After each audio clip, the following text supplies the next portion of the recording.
नमस्कार मित्रांनो, तुमचे आपल्या भयाण प्रवासात पुन्हा एकदा स्वागत आहे. आपल्या चॅनलला लाईक करायला विसरू नका आणि हो, नवीन असाल तर सबस्क्राईब करायला अजिबात विसरू नका.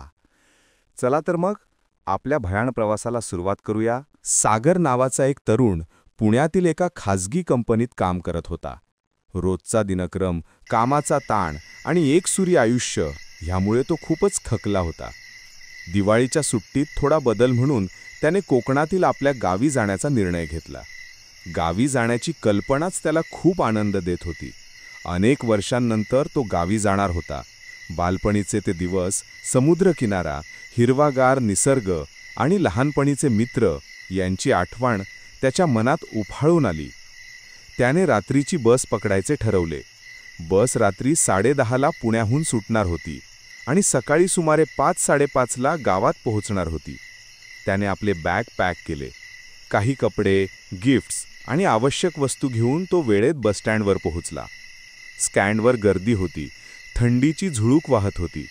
स्टँडवरील दिव्यांच्या प्रकाशात दूरपर्यंत पसरलेली लोकांची लगबग दिसत होती.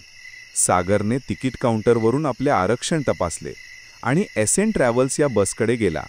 बस थोडी जुनाट होती, पण प्रवासासाठी योग्य वाटत होती.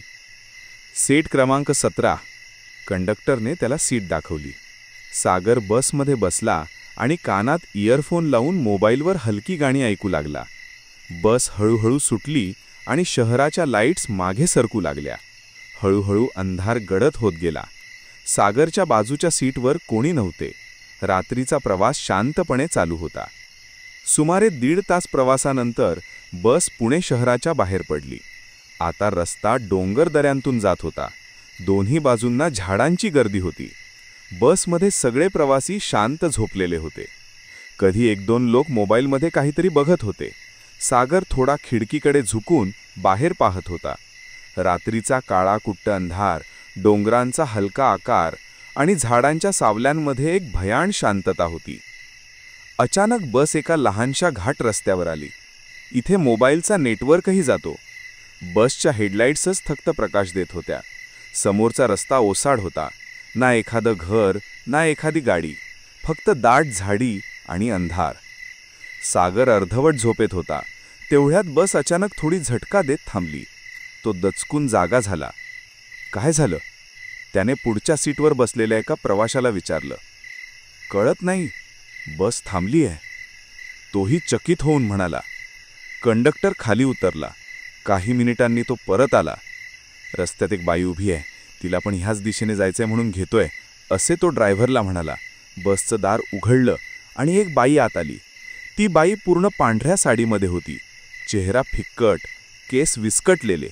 तिच्या हातात एक छोटीशी बॅग होती. ती शांतपणे बसमध्ये चढली आणि सागरच्या बाजूच्या सीटवर येऊन बसली. तिच्या अंगातून थंडगार वाऱ्यासारखा गारवा येत होता. सागर थोडा अस्वस्थ झाला, पण काही बोलला नाही. बाईने फक्त हलकं स्मित केलं आणि खिडकीकडे बघू लागली. थोड्याच वेळात बस परत प्रवास सुरू झाला. पण काहीतरी विचित्र होतं. बाई बसल्यापासून सागरला अंगावर काटा येत होता. तिच्या हातातल्या सोन्याच्या बांगड्यांचा हलका आवाज होत होता, पण ती एकदम स्थिर बसलेली होती. ना ती बोलत होती, ना हलत होती. अचानक लाईट्स थोडा वेळ झपकल्या आणि बंद झाल्या. फक्त हेडलाईट्सचा प्रकाश होता. काही लोक झोपेतून घाबरून उठले. कंडक्टरने लाईट्स पुन्हा सुरू केल्या, पण काही प्रवाशांच्या चेहऱ्यावर अस्वस्थता दिसत होती. थंडी वाटते का तुम्हाला? सागरने हळू आवाजात त्या बाईला विचारलं. ती काही बोलली नाही. फक्त तिच्या चेहऱ्यावर एक विचित्र स्मित होतं. थंडगार, भेसूर. सागरचे अंग थरथरले. तो मोबाईलमध्ये नेटवर्क आहे का ते बघू लागला, पण काहीच नव्हते. घाट उतरता उतरता बसमध्ये धुके भरू लागले. समोरचा रस्ता ड्रायव्हरलाही नीट दिसेनासा झाला. बस थोडी हळू झाली. तेवढ्यात सागरने पाहिलं, ती बाई अचानक गायब झाली होती. तो दचकून इकडे तिकडे पाहू लागला. सीट रिकामी होती. तो शेजारील प्रवाशाला म्हणाला, ती बाई कुठे गेली?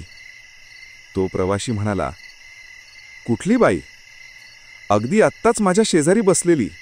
सागर घाबरून म्हणाला, भाऊ, तुझ्या शेजारी कोणीच नव्हतं. तो शांतपणे म्हणाला. सागरचे अंग थरथरले. त्याने जोरात सीटला धरून घेतलं. घाम फुटला होता. हृदय जोरात धडकत होतं. अचानक बसमध्ये तीव्र थंडी पसरली. सर्व प्रवाशांना शहारा आला. मागच्या बाजूने एखाद्याचा हसण्याचा भेसूर आवाज ऐकू येत होता. बाईचा हसण्याचा आवाज. हा हा हा हा हा हा. सगळे घाबरून मागे पाहू लागले, पण कोणीच नव्हते. तेवढ्यात बसचा इंजिन बंद पडलं. अंधार, थंडी आणि भेसूर हास्य यामध्ये सगळे प्रवासी घाबरले. काही जण प्रार्थना करू लागले. ड्रायव्हर आणि कंडक्टर खाली उतरले, पण बाहेर धुके एवढं दाट होतं की काहीच दिसत नव्हते. ते परत आत यायचा प्रयत्न करत होते, तेवढ्यात समोर रस्त्यावर तीच बाई उभी होती. पांढरी साडी, केस विस्कटलेले, डोळे लाल आणि तिच्या चेहऱ्यावर विकृत हास्य. त्या बाईला बघा, एक प्रवासी ओरडला. पण लगेचच ती बाई धुक्यात गायब झाली. सगळे प्रवासी आता पूर्ण घाबरलेले होते. सागरच्या जवळ बसलेला एक आजोबा म्हणाले, ही जागा वाईट आहे बाळा. इथे वर्षांपूर्वी एका बाईचं अपघातात निधन झालं होतं. तेव्हापासून म्हणे रात्री ती दिसते. सागरचे अंगा काटा आला. त्याच्या डोक्यात गोंधळ सुरू झाला. तेवढ्यात बसमधल्या खिडक्यांवर जोरात ठोके वाजू लागले. ठक ठक ठक ठक. प्रवासी किंचाळू लागले. काही जणांनी डोळे मिटले. अचानक ती बाई खिडकीबाहेर दिसली. डोळे लाल, तोंडातून रक्त आणि तिचं शरीर हवेत तरंगत होतं. ती खिडकीतून आत शिरण्याचा प्रयत्न करत होती. एक प्रवासी मोठ्याने मंत्र म्हणू लागला, ओम नमः शिवाय. हळूहळू इतर प्रवासीही तेच म्हणू लागले. बसमध्ये एकत्रित प्रार्थनेचा आवाज घुमू लागला. त्या बाईचा चेहरा विकृत झाला आणि ती अचानक किंचाळली, आ आणि धुक्यात अदृश्य झाली. बसचं इंजिन परत चालू झालं. ड्रायव्हरने गाडी वेगात घाट उतरवली. प्रवासी घाबरलेले होते. काही जण रडत होते. सागरला अजूनही तिचा थंडगार स्पर्श जाणवत होता. सकाळी 5:30 वाजता बस गावात पोहोचली. सगळ्यांनी सुटकेचा निश्वास सोडला. कोणीही मागे वळून पाहिलं नाही. सागर बसमधून उतरला तेव्हा सूर्यकिरणं झाडातून झिरपत होती, पण त्याच्या मनात रात्रभराचं भय अजूनही जिवंत होतं. गावी पोहोचल्यावर त्याने हा किस्सा आपल्या नातेवाईकांना सांगितला. त्यांनीही सांगितलं, हो, त्या घाटावर अनेकांनी ती बाई पाहिली आहे. अपघातात मरण पावलेल्या त्या स्त्रीचा आत्मा अजूनही तिथे भटकत असतो. त्या घटनेनंतर सागरने रात्रीच्या प्रवासाला कधीच प्राधान्य दिलं नाही.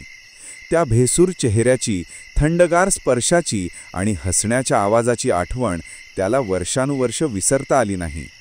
प्रवास जो त्याच्यासाठी आनंददायी असायला हवा होता, तो त्याच्यासाठी आयुष्यभराचा भयानक स्वप्न बनला.